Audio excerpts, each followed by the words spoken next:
నీ జీవితంలో నువ్వు యెహోవాతోనే కలవాలి, వేరే వాళ్ళతో కలవడానికి వీల్లేదు. యెహోవాతోనే నడవాలి, పాపిష్టి వాళ్ళతో నడవడానికి వీల్లేదు. ఏముంది అక్కడ? ప్రభా నన్ను వెళ్ళమంటావా యుద్ధానికి అంటే, ఆగాగు, వెళ్ళుగా నాగు, నేను చెప్పినట్టుగా చెయ్యి, నేను వస్తున్నాను, నువ్వు నాతో పాటు రావాలి. యెహోవాతోనే నీ దినం ప్రారంభించాలి, యెహోవాతోనే నీ పని ప్రారంభించాలి, యెహోవాతోనే నీ పరిచర్య ప్రారంభించాలి, పరీక్షలు ప్రారంభించాలి, పోరాటము కూడా యెహోవాతోనే ప్రారంభించాలి. అది నువ్వు నేను మనము అలవాటు చేసుకోవాలి. యెహోవాను కలిశాడు, ఆ తర్వాత యెహోవాతో నడిచాడు, ఆ తర్వాత ఏం చేశాడు? చాలా బాగుంటుంది, చదువుదాం రండి ఆ మాట. 5వ అధ్యాయము. యెహోవా బయలుదేరుచున్నాడు గనుక అప్పుడే నీవు త్వరగా బయలుదేరవలనని సెలవిచ్చెను. యెహోవా బయలుదేరినప్పుడే నువ్వు బయలుదేరాలి, నువ్వు నాతో రావాలి. అలాగే ప్రభువా నేను నీతోనే వస్తాను. ఆ తర్వాత దావీదు యెహోవా తనకు ఆజ్ఞాపించిన ప్రకారము చేసి, మరొక మాట, యెహోవా చెప్పిందే చేశాడు. ఏమిటి? యెహోవాతో కలిశాడు, నడిచాడు, చెప్పండి, చేశాడు. యెహోవా చెప్పిందే చేశాడు. సౌలు ఎక్కడ ఫెయిల్ అయ్యాడో తెలుసా మీకు? 10వ అధ్యాయము 13వ వచనము, మొదటి దినవృత్తాంతములు.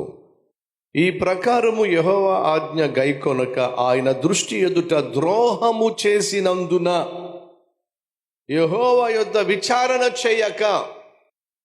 2వ సమూయేలు గ్రంథము 5వ అధ్యాయము 23వ వచనము. ఫిలిష్తీయులు మరలా వచ్చారని చెప్పి తెలిసి దావీదు యెహోవా యొద్ద విచారణ చేశాను, యెహోవాను కలిశాడు. దావీదు ఇక్కడేముంది? సౌలు యెహోవా యొద్ద విచారణ చేయక దేవుని దృష్టిలో ద్రోహము చేసినందున. అనగా నీ జీవితంలో ఏదైనా కష్టం వచ్చినా, నష్టం వచ్చినా, ఇరుకు వచ్చినా, ఇబ్బంది వచ్చినా, వ్యాధి వచ్చినా, బాధ వచ్చినా, శోధన వచ్చినా, పరీక్ష వచ్చినా, పోరాటం వచ్చినా, దేవుడు ఏమిటి మన దగ్గర నుంచి ఆశిస్తున్నాడు అంటే మనం వెళ్ళి ఆయనను కలుసుకోవాలి. అర్థమవుతుందా?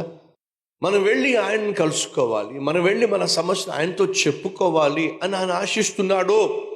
ఒకవేళ మనం మన గర్వం వల్ల, అతి తెలివి వల్ల, మూర్ఖత్వం వల్ల, అవిధేయత వల్ల మన సమస్యను దేవునితో చెప్పకుండా మనం ఏదో చేసేద్దామని చెప్పి నువ్వు వెళ్ళినట్లయితే వాస్తవంగా నువ్వు దేవుని ఎదుట ద్రోహము చేస్తున్నావు. మీ అబ్బాయిలు ఏం చేసినా సరే మీకు చెప్పాలని ఆశపడతారు, అవునా అండి? ఏరా నాకు చెప్పకుండా ఎందుకు చేసావు నువ్వు? ఒకవేళ మీ పిల్లాడికి సైకిల్ కొన్నా సరే వాడు మీకు చెప్పకుండా తీసుకెళ్ళిపోయాడు అనుకో, ఎలా చెప్పా కదా, సైకిల్ తీస్తే నాకు చెప్పమన్నాను కదా, స్కూటర్ తీస్తే నాకు చెప్పమన్నాను కదా, బైక్ తీసేటప్పుడు నాకు చెప్పమన్నాను కదా, కారు తీసేటప్పుడు నాకు చెప్పకన్నా అని చెప్పను, నువ్వు బయటకు వెళ్తే నాకు చెప్పను, రే నువ్వు చెప్పకుండా బయటకు వెళ్ళకరా, చెప్పెళ్ళు, అవునా కదా? చెప్పకుండా వెళితే తండ్రి ఖచ్చితంగా అది నేరంగానే భావిస్తాడు. క్రమశిక్షణతో బిడ్డలను పెంచాలనుకున్నప్పుడు తండ్రి తల్లి ఏం చేస్తారు? బిడ్డలు తమకు చెప్పాలని ఆశపడతారు. సహోదరి సహోదరులు వింటున్నారా? సౌలు యెహోవా యొద్ద విచారణ చేయక దేవుని దృష్టిలో ద్రోహము చేసినందున దేవుడు సౌలుకు మరణ శిక్ష విధించెను. 14వ వచనము.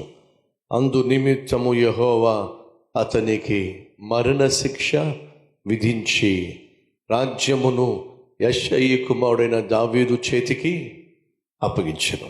అర్థమైందా? దేవుణ్ణి కలుసుకోవడం మంచిది, దేవునితో నడవడం మంచిది, దేవుని దగ్గరికి వెళ్ళి వినడం మంచిది. ప్రభా నన్ను ఏం చేయమంటావు? ఈ సమస్య వచ్చింది, నన్ను ఏం చేయమంటావు? ఉద్యోగ అవకాశం వచ్చింది, నన్ను ఏం చేయమంటావు?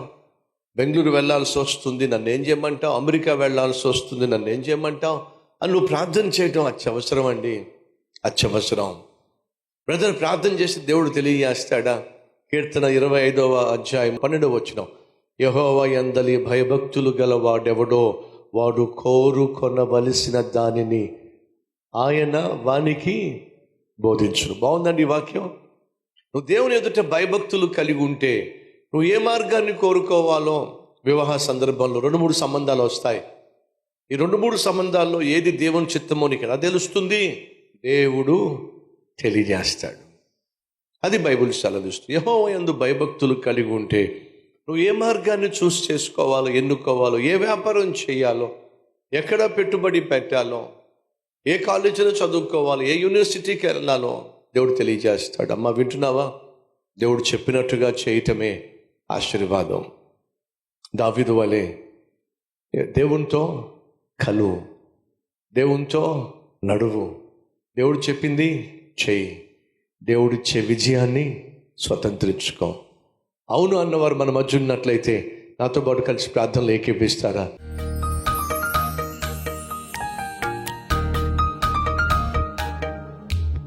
పరిశుద్ధుడు అయిన తండ్రి, దావీదు బహుబలాఢ్యుడు, యుద్ధ వీరుడు, యుద్ధ శూరుడు అయినప్పటికీ గర్వాన్ని మాత్రము తన హృదయంలోనికి రానివ్వలేదు.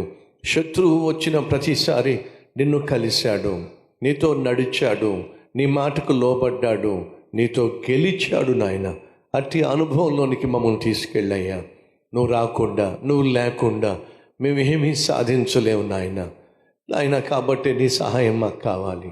ప్రతి పనిలో, ప్రతి పరిచర్యలో, ప్రతి పరీక్షలో, ప్రతి పోరాటంలో, ప్రయత్నంలో నాయన నువ్వు మాకు కావాలయ్యా.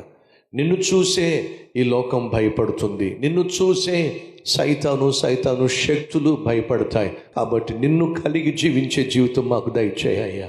ఈ రోజు నుంచి నాయన నీతో పాటు మేము గెలవాలి, నీతో పాటు మేము నడవాలి, నీతో పాటు మేము కలవాలి. నువ్వు చెప్పిందే మేము చెయ్యాలి. అటు కృప మాకు దయచేయమని యేసయ్య పేరట వేడుకుంటున్నాం తండ్రి. ఆమెన్.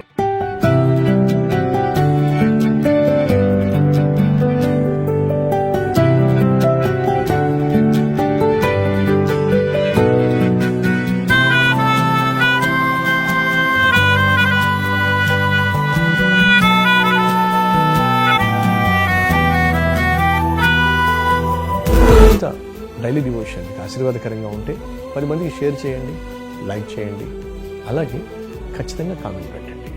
మళ్ళీ రేపు ఇదే సమయంలో మరొక అద్భుతమైన డైలీ డివోషన్ మీ ముందుకు రాబోతున్నాను.